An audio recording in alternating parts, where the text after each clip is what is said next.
Hello mga Frenny! So for today's video ay samahan niyo akong bumiyahe papunta ng Tagaytay kung saan ay magkikita kami ng aking nag-iisang sister na galing pa ng Northern Samar.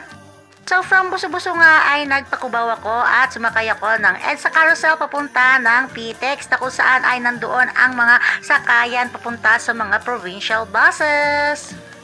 At andito na nga ako sa PTEX Parañaque Integrated Terminal Exchange na kung saan ay para siyang airport ng mga buses.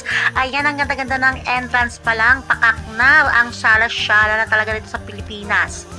At dahil nagutom nga ako, ay kumain muna ako dito sa Wendy's. This is my lunch. After ko ngang lumapang ay hinanap ko na ang gate na kung saan ay nandoon ang biyaheng Tagaytay.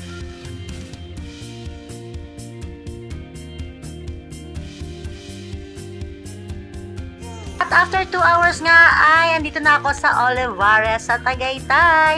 At 6 minutes lang ang layo na kung saan ay naka-check-in ang aking sister sa Kenny Po Rooms. So I'm here na nga sa Kenny Po Rooms dito sa Tagaytay na kung saan ay mag-gala-gala muna ako dahil wala pang aking sister. Nandoon pa sila sa kanilang training. So ayan, ang ganda-ganda ng place kahit maliit lang siya, super relaxing.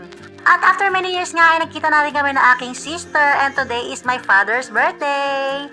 At syempre, tuloy ang hanap buhay ng Raketera Ma'am. So ayan, nagpapakirl na sila ma'am. Sila ang mga co-teachers ng aking sister. Dito sila sa Tagaytay para mag-training. So ito si Ma'am Lisa, nagpa-Korean perm siya. Ito naman si Ma'am Sam, nagpa-Korean perm din with soft gel extension. And this is my one and only sister na nagpa-Korean perm din with soft gel extension. O diba, ang bubongga nila. At kinabukasan nga, while waiting sa mga teachers dahil nasa training pa sila, so mag-swimming muna kes. Syempre, relax naman muna ang Raketero Ma'am.